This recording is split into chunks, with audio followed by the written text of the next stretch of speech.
All right, today I want to talk about a little story about air pollution. First, I should say I am not an expert in air pollution. I received my PhD in social psychology at the University of Virginia. I'm now an associate professor at the University of Chicago. But back in 2012, 2013, I was a Fulbright scholar doing my research in Beijing, in China. So I was there to study psychology and culture when all of a sudden the airpocalypse hit. So the air pollution and the world around me changed from looking sort of like this is literally the view outside my window in Beijing, to something more like this. This is what it looked like from space. You cannot see Beijing here because of the pollution. But if you had been able to see Beijing, this is what I would have looked like underneath all of that smog. I'm very concerned about what the air pollution was doing to my health. Now, at the time, I thought about air pollution mainly as something that would affect me later in life, something that would happen down the line. And later I looked into the research, and it turns out, for example, the World Health Organization has tallied up all of the deaths it thinks are attributable to outdoor air pollution. And they put those deaths into three different categories. And so I've sometimes given this talk and asked people to guess, what do they think is in that blue square? That blue segment of the pie there. What's the biggest way in which air pollution kills people? And people's most common response is lung cancer. And I say, great, yeah, lung cancer's on the list there. It's just in that small red portion. And people look confused usually. Then somebody else oftentimes comes up with another answer. They say, well, lung cancer is only one type of lung problem. What about other problems like emphysema or COPD, other ways in which we can have problems with our lungs? And it turns out, that's very smart. It's also on the chart there, but it's that other green segment of the pie. So what's in that big blue segment of the pie? Well, it turns out that's heart disease. So it's heart attacks and strokes, things that we don't often conceive of as being caused by air pollution, right? I mean, if somebody were to fall down on the street with a heart attack, I hardly think that many people in this room would think, well, air pollution, right? And yet air pollution, that's the main way that it's killing us, right?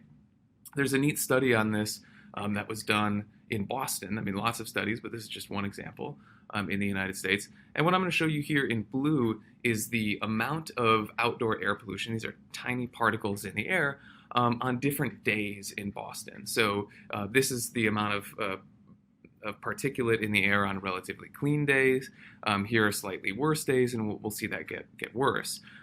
Now, this red line is the percentage increase in the number of people having heart attacks in Boston on those days, right? And so what we're going to see is what happens when air pollution changes to the number of heart attacks that happen in Boston. So we get slightly worse days, and the worst days in Boston. And we can see that the percentage of people having heart attacks goes up by over 40%. Now, this study is done in Boston, which is relatively clean in terms of air pollution on a global scale. What if we were to talk about Delhi, for example, where I've spent a lot of time?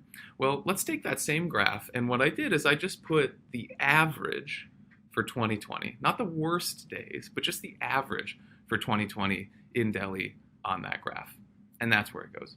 Now, I know this talk is being hosted in Pune, which is on the coast, I believe, if my memory is correct. The air pollution tends to be a little bit less bad there. But here's, again, the average in Pune in 2020. Not great, right? So the average there is worse than the worst days in Boston. And we don't know what's happening to heart attack rates there. We just don't have the data.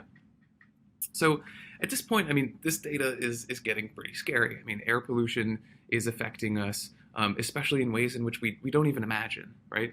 And so at this point, I started to get sort of obsessed with this question of, can air purifiers protect us? I mean, I think most people would have just gone out and bought an air purifier, but I wanted to know, I mean, do they really work? In particular, I was concerned about particles of different sizes. Now, I saw a lot of research on looking at things like pollen for people who have allergies, but the problem with pollen particles is that those are pretty large, right? What I wanted to know about was the really small particles that you can see here down in smog. These are under 2.5 microns, very small particles. So can purifiers capture these really small particles? Well, luckily enough, I found the blog of a doctor living in Beijing. He's from the US, but living in Beijing, Dr. St. Cyr. And he had this machine that you can see right here, a laser particle counter. This machine is critical because it uses a laser to count the number of very small particles in the air in his home. And he did very simple tests. He just tested purifiers that were on the market. He used this machine to count the number of particles in the air before and after turning on the purifier in his home. And they went down, right? Even these very small particles went down in his home. He did lots of these different tests on different days with different purifiers, and the results were similar. You turn on a purifier, you have fewer of these small particles in the air. So I looked at that, answer was yes, and I thought, great, I'll just go out and buy one of those, problem solved, end of story. Whoop. Turns out that machine that he that he tested cost 14,000 RMB. In China, that's over 2,000 US dollars. And really, you have to multiply that by 2. I'd need one for the living room, one for the bedroom, add in replacement filters, and soon I'd be spending over 5,000 US dollars just to breathe safe, adequate air in my home. And that seemed crazy to me. And so I started to go back to the drawing board at this point and say, okay, now that I understand that air purifiers can really capture small particles, how do filters work? Is there any need for them to be that expensive? What's inside that box that costs $1,000? I mean, to most of us, it's just magic. You just push the button, clean air comes out magically. But really, what's inside there, and what's inside there that costs so much money? Well, it turns out I've actually opened up that box and other boxes like it, and here's what's on the inside. Here's how that works. So the air comes in through the bottom. There's a pre-filter, so it's kind of coarse. I'll ignore that for now. There's a fan in the middle that pushes air through a HEPA filter. So that HEPA filter really is the main ingredient in air purifiers. It's sort of the active ingredient of air purifiers. So this is what they look like. There's a HEPA filter right there. They're very simple. They're a mat of randomly arranged polyester fibers. So if you have like a sports t-shirt or a permanent press shirt or pants, they are made out of similar fibers, so plastic fibers. They're amazing for purifiers because they capture over 99% of particles, both below and above 0.3 microns.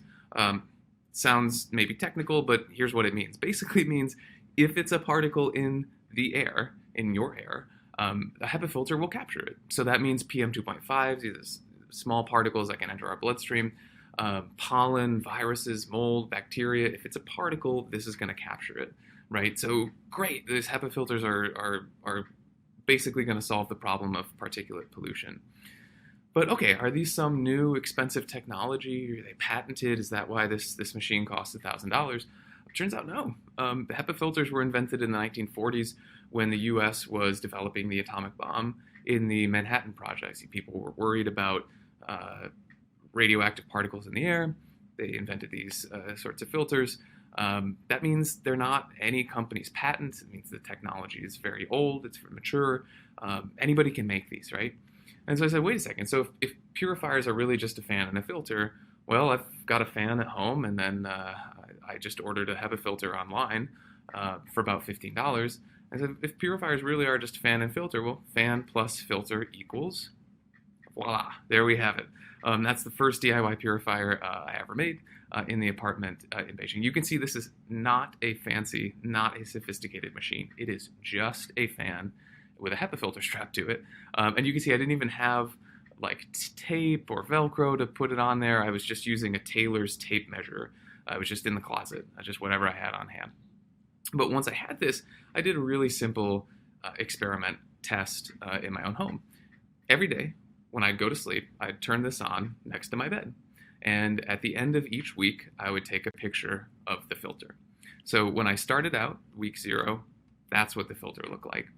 After 5 weeks in my bedroom, that is what the filter looked like, right? So at this point, I was really excited. I mean, hey, this filter is capturing something. But at that point, I was starting to get a little bit, I don't know, more obsessed about really understanding this, right? I wanted to know, is this really capturing those small particles in the air? I mean, maybe these are some of the larger particles. What about the really small ones that can penetrate really deep into our lungs? So I wanted to go out and find an answer to that question. So I went out and I spent over $300 on a laser particle counter, just like the doctor had. So this cost about 10 times what it cost me to build the purifier. But I thought, hey, the knowledge is worth it, right? So I got this laser particle counter and I did a test of the purifier. All right, so the first test that I did once I got a laser particle counter was to use this particle counter right here to test the air coming out of the filter. The question I wanted to know is, can this filter capture even the very small particles? So that's what I'm going to do right now. So I'm going to hold this laser particle counter up to the filter. Now the fan's not on right now, so the air should be dirty. And we can see this number here is the number of particles 0.3 microns and above. Now we can see this number right now is about 24,000. So that's 24,000 particles. So I'm going to go ahead and turn the fan on. So now we're pushing air through the HEPA filter. And if this HEPA filter is really capturing 99% of particles, we should see this number go from 20,000 to below 200.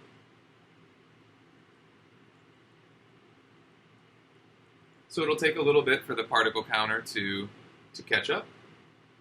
But we can see it already went from 20,000. Now we're down to about 100, a little above 100 right there. And now we're below 100. So what I'm going to do in a second is just raise the particle counter up so that we're testing the room air, not the air that's coming directly out of the HEPA filter, and we should see that number start to go up. So I'm just going to go ahead and raise that, put that right here, and we can see that number start to go up again. So what this test shows us is that the air that's coming out of this HEPA filter is clean, even of the really small particles that are in our air. One way that I tested it was to put it in my room next to me when I was going to sleep, put the particle counter on the other side of the room. So here it's testing just sort of the room air, it's not testing the air that's coming directly out of the filter. And this is what happened over the course of about 50 minutes in my bedroom. So we can see the particles going down and continuing to go down. Over about 9 hours, this is a different day that I'll show you, 9-hour test, you can see those particles go down and then continue to stay down over the course of the evening. As any good scientist would want to do, you want to make sure that your experiments are repeatable. So I just did test after test after test. Results are very similar across the different tests.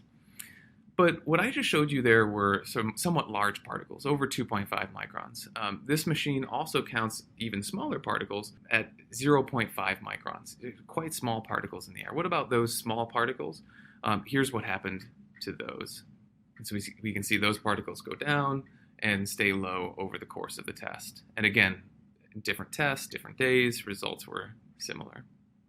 So on average, across multiple tests, the original DIY here removed 84% of those smaller particles, 92% of those larger particles.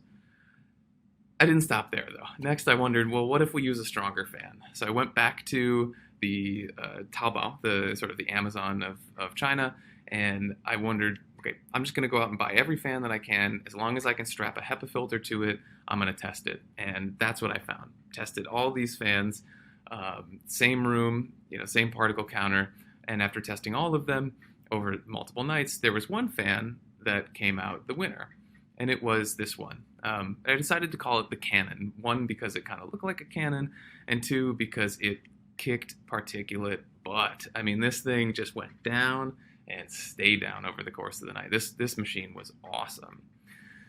Still couldn't stop there. Next, I went out to friends of mine who had more money than I did, and so therefore owned the expensive purifiers, and I asked to borrow their expensive purifiers to test them against the DIY. So I ran tests with 3 major air purifiers. The organizers of the talk didn't want me to use their names, so we'll just call them Blank Air, Phil, and another one, Blank Air, so we can kind of guess what those might be. These directly comparable tests, same room, same particle counter, overnight tests, just like the ones I've been showing you so far. So I showed you before, the original DIY captured 84% of the small particles, 92% of the larger particles. Blank Air was 90 and 96%, a bit better.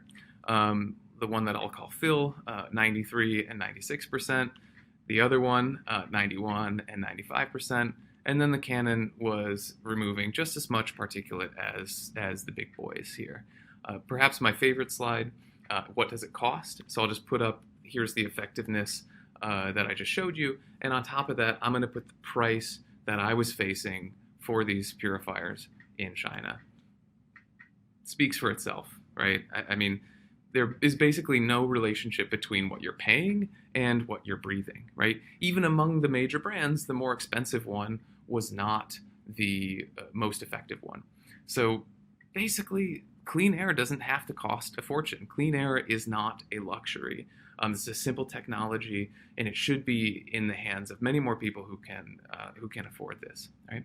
So at this point, several friends of mine said, don't tell people, don't put this online. Use this to make money. And I thought, there's enough companies out there doing that already. Adding one more to the market's really not going to do anything.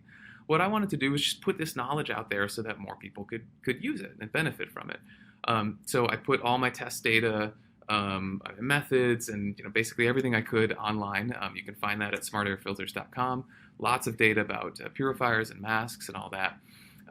Next, I reached out to an organization in Beijing called the Beijing Energy Network, and I said, hey, I want to give a talk about this data and share this with people. And they said, well, why not?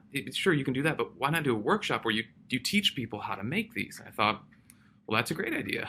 The only problem is I had to fund it. They didn't fund it for me. So I had to buy 20 fans, 20 filters, 20 Velcro straps to put it all together, and just kind of hope that people showed up.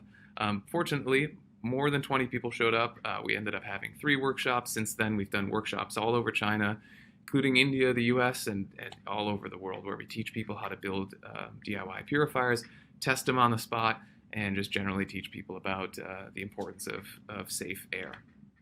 Since that time, we've shipped over 50,000 DIY purifiers to people all over China, many across India and other countries as well. So I hope that you breathe safe. Hope that I've taught you a little bit about air pollution, and that air purifiers don't need to cost an arm and a leg. You can learn more information about smart air and our tests and data and how to protect yourself on Twitter here, on Quora if you are on Quora, and then of course our website as well. So thanks for your time, and breathe safe.